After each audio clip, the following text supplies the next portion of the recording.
Hello everyone, my name is Andrew Barrett. My purpose here today is to inform you of the auto bailout to GM and Chrysler and to explain to you how Ford elected not to receive that bailout. Now we currently have 23 million Americans unemployed. Could you imagine how many more would be unemployed and affected if the government chose not to bail out the auto industry? America would have the highest rates of unemployment and homelessness ever recorded with the financial aid given to the auto industry. Now, so you have a better understanding about me, I have conducted endless amounts of nonpartisan and non-biased research about these topics here today. The $17.4 billion Lifeline extended to General Motors and Chrysler kept them from going bankrupt. However, Ford did not accept financial assistance because they're a more intelligently run company.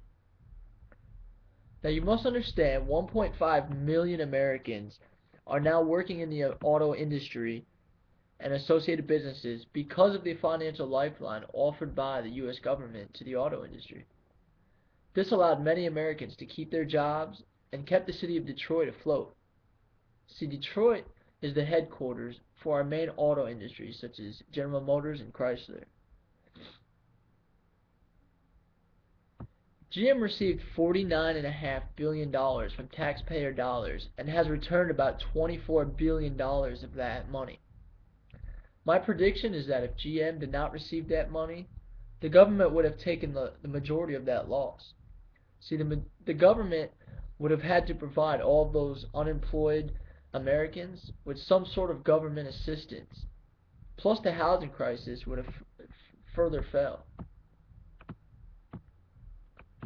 See, Mitt Romney predicted that if the auto industry would have received financial assistance from a privately run company rather than through the government and taxpayer dollars, the auto industry would have been stronger than they are today. Many researchers have suggested that independent banks did not have the money to bail out the auto industry, and with an increased rates, it would have been impossible for GM to ever pay back that money. We still don't know the long-term effects that the bailout had on the economy. However, in the short term, no employee pension plans or retirement money has been affected due to the government assistance. Ford was the only major auto industry that refused the government lifeline.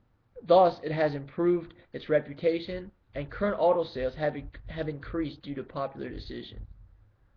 Now, what many Americans do not know is that Ford received billions of dollars from the government in energy rebates. They received these energy rebates for producing fuel-efficient vehicles. Those same energy rebates, those were provided from taxpayer dollars. As a result from the bailout, the auto industry remains alive today, and the economy will be better because of it.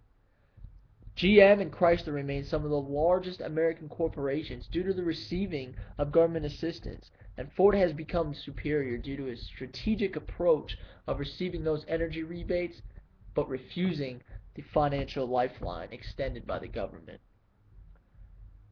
Now, see, don't always believe that the bailouts will ruin the economy. Familiarize yourself with where the money will come from and the immediate long-term effects it will have towards this solution. Thank you for your time.